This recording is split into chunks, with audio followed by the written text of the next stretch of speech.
छात्रों, creative education channel में आपका फिर से एक बार स्वागत है।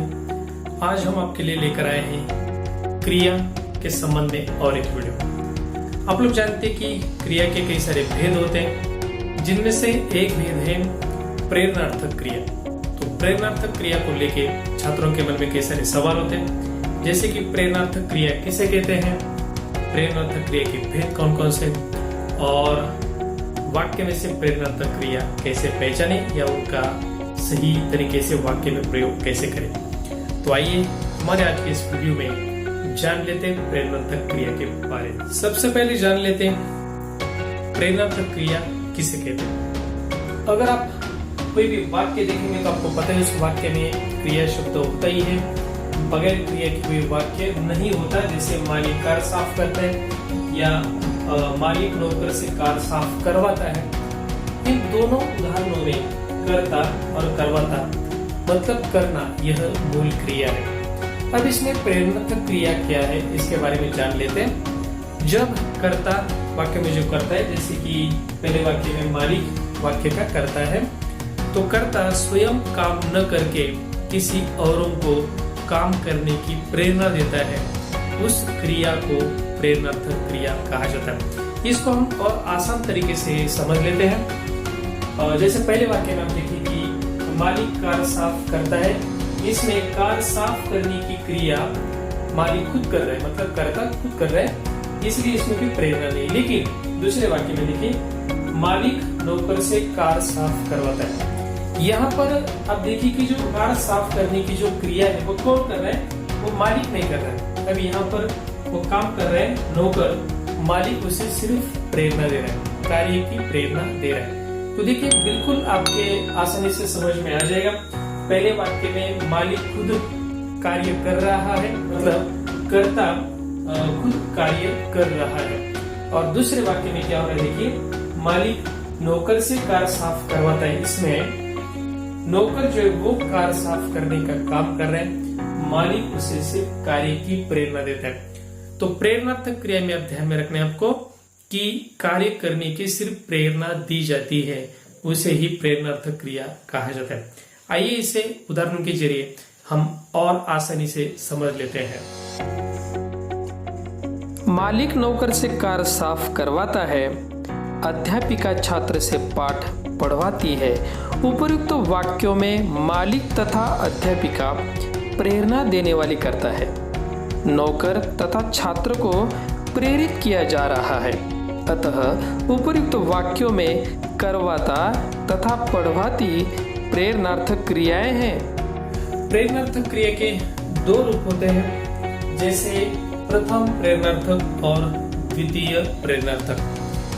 प्रेरणार्थक क्रिया के बारे में हमने देखा कि यहाँ पर कर्ता स्वयं क्रिया नहीं करता, बल्कि वह प्रेरक के रूप में काम करता है, कार्य करने की सिर्फ प्रेरणा देता है। तो इसमें समझ लेते हम प्रथम प्रेरणार्थक रूप और द्वितीय प्रेरणार्थक रूप किसे कहते हैं। प्रथम प्रेरणार्थक क्रिया, उसका उदाहरण देखिए। माँ परिवार के लिए पैसा कमाती है, शेर सर्कस में खेल दिखाता है, सोनिया अनिमेश को खाना खिलाती है, नौकरानी बच्चे को झूला झुलवाती है। इन वाक्यों में अगर आप देखेंगे तो कर्ता प्रेरक बनकर प्रेरणा दे रहा है, अतः ये प्रथम प्रेरणार्थक क्रिया के उदाहरण है। इसमें एक बात और ध्यान दीजिए, सभी प्रेरणार्थक क्रियाएं सकर्मक होती है। द्वितीय प्रेरणार्थक क्रिया, माँ पुत्री को भोजन बनवाती है, जोकर सर्कस में हाथी से करतब करवाता है, तनु राधा से अनिमेश को खाना खिलवाती है, माँ नौकरानी से बच्चे को झूला झुलवाती है।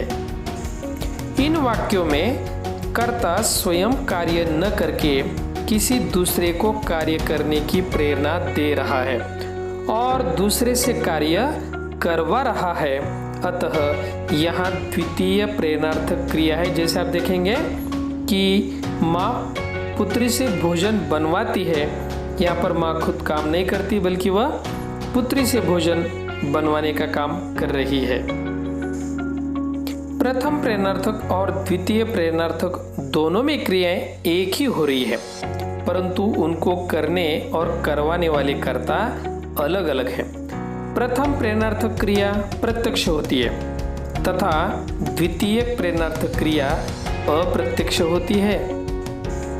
याद रखने वाली बात यह है कि अकर्मक क्रिया प्रेरणार्थक होने पर सकर्मक अर्थात कर्म लेने वाली हो जाती है। जैसे राम लजाता है, वह राम को लजवाता है। तो पहले वाक्य में आप देखिए अकर्मक वाक्य है और दूसरे वाक्य में कर्म आ गया। इस प्रकार से बदलाव हो जाता है। प्रेरणार्थक क्रियाएं सकर्मक और अकर्मक दोनों क्रियाओं से बनती है। ऐसी क्रियाएं हर स्थिति में सकर्मक ही रहती है। जैसे मैंने उसे हंसाया, मैंने उसे किताब लिखवाई। पहले में कर्ता अन्य को हंसाता है और दूसरे में कर्ता दूसरे को किताब लिखने को प्रेरित करता है। इस प्रकार हिंदी में प्रेरणार्थक क्रियाओं के दो रूप चलते हैं। प्रथम में ना का और द्वितीय में वाना का प्रयोग होता है। जैसे हंसाना, हंसवाना। प्रेरणार्थक क्रिया के दोनों रूप आपने जान लिए हैं, जैसे प्रथम प्रेरणार्थक क्रिया और द्वितीय प्रेरणार्थक क्रिया। तो इनका अध्ययन कैसे करना है, आइए समझ लेते हैं। आपको शब्द दिए जाएंगे क्रिया के मूल रूप, जैसे उठना या उठना।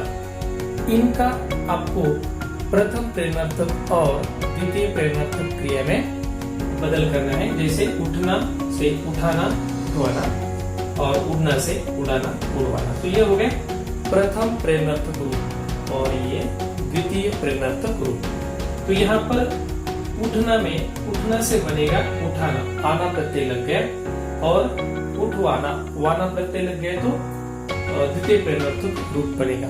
तो इस प्रकार से एक चार्ट बना के आपको प्रेरणार्थक रूप लिखने का अध्ययन करना है। और इसी के साथ प्रेरणार्थक क्रिया का जो भी रूप आपको परीक्षा में दिया जाएगा, मान लीजिए कि आपको उठाना शब्द दिया गया, तो इसी शब्द का आपको वाक्य में प्रयोग करना है, सार्थक वाक्य में प्रयोग करना है। उसी प्रकार से अगर उठवाना शब्द आ गया तो इसका भी आपको वाक्य में प्रयोग करना है। तो इस प्रकार से दो तरीके से प्रश्न आपको पूछे जा सकते हैं। हिंदी से संबंधित वीडियो देखने के लिए मेरे क्रिएटिव एजुकेशन चैनल आप सब्सक्राइब जरूर करें और बेल आइकन को दबाएं और अपने दोस्तों को वीडियो शेयर जरूर करें।